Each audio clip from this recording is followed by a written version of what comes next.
Hi, it is iYikKam time again. So I got two questions on the iDisc. I'd like to share with you my view here. The first question is, what is the difference between standing on the disc and standing on the bricks?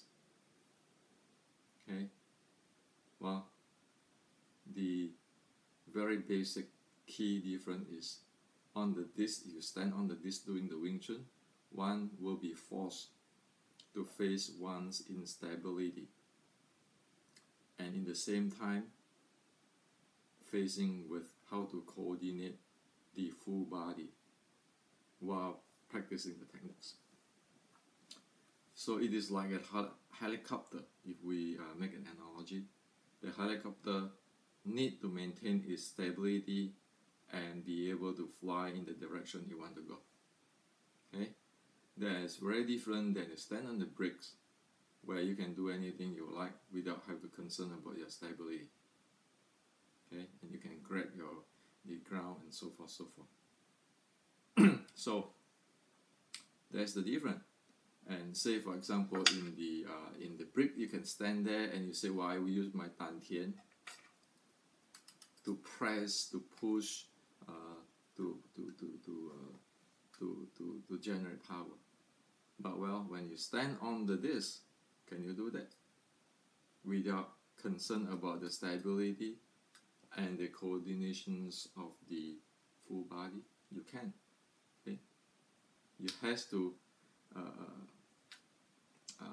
aware of the whole systems, and that is the bottom line of the ideas, to force one to aware of what is reality based on the law of physics and law of human body. Okay, so in the real life, people talk about fighting and combat situations. Those has to be faced. Standing on the bricks will not give you that. Okay, so there's my answer for the first question.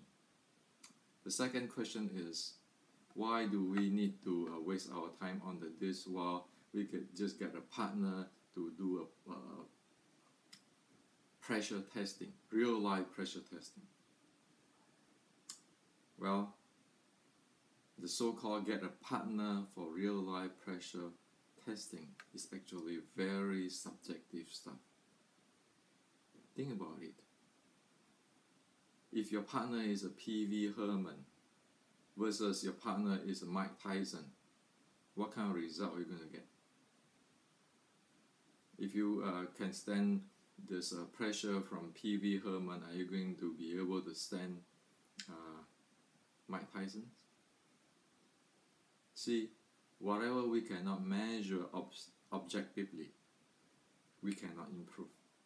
And in fact, we don't know what the heck it is. Okay? So let me tell you an example. Weeks ago, a friend told me, he said, "Oh, I'm going to fight at competitions." So I asked him, "Who is your opponent? What style is he in?"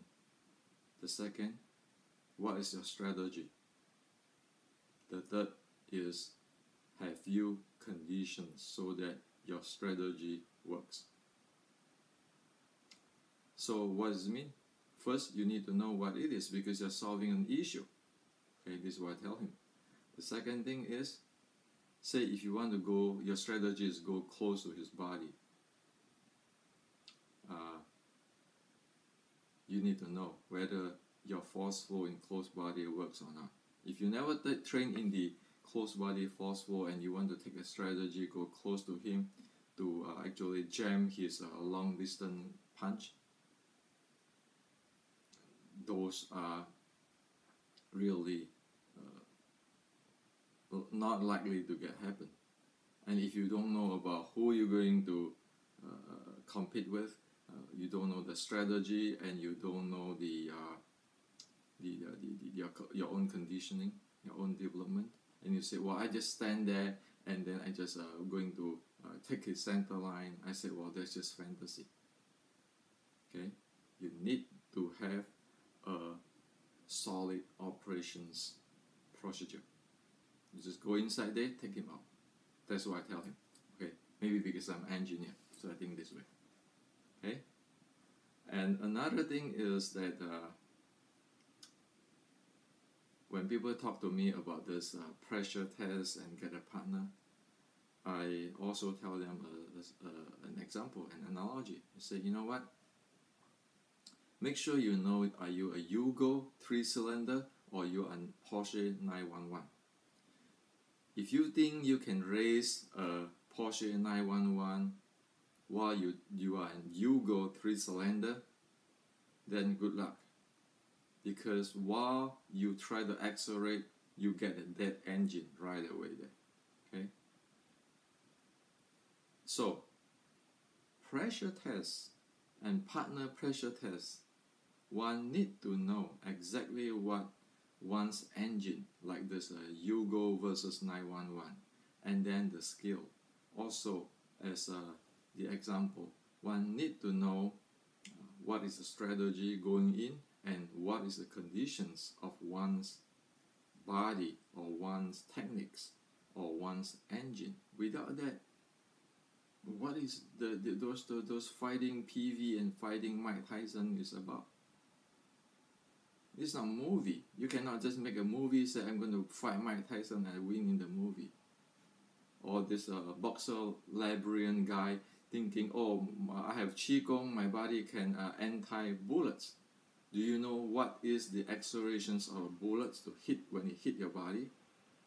Okay, so again, without an objective measurements, one really don't know what one is doing. One cannot improve it.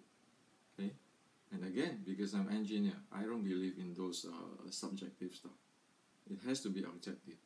And in the disc, the objective is law of physics and the human body nature.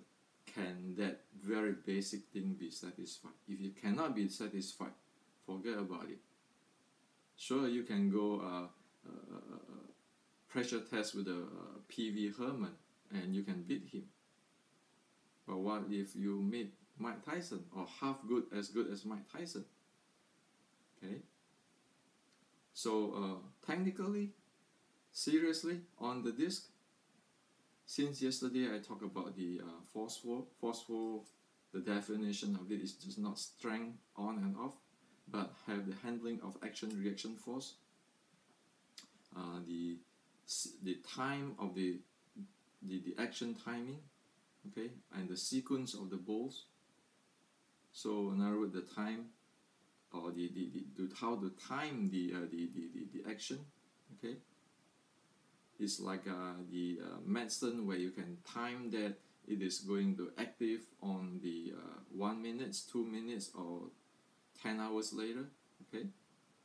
So again, action reaction force, the action time. Now you time the action when it's going to happen, when it's going to carry out, and then the sequencing of the ball. If you cannot handle that, that means you don't have handling of the force flow. So what has this got to do with the disc? Simple. You stand on the disc here. This lower 4 ball. 1, 2, 3, 4. Okay? The feet ball, the ankle ball, the knee ball, the hip ball. Can you time the action here? Can you sequence the balls here? Can you handle the action-reaction force here? Those who train in the disc, in the advanced level, can handle that. And while if you look at usual people who stand on the bricks, this is totally unaware and dead. Okay, not even to talk about this action-reaction force, time the actions, and the ball sequencing. And if we're going to against somebody who can time that, okay, and we don't know anything about this, it is like a Yugo 3-cylinder try to race a Porsche 911. Okay, so to have pressure test is good. Have a real partner for sparring is good. But one need to know this. have the homework done. Without that, it is a random stuff, and one have no control, and one cannot repeat it. So this is my view on these two questions.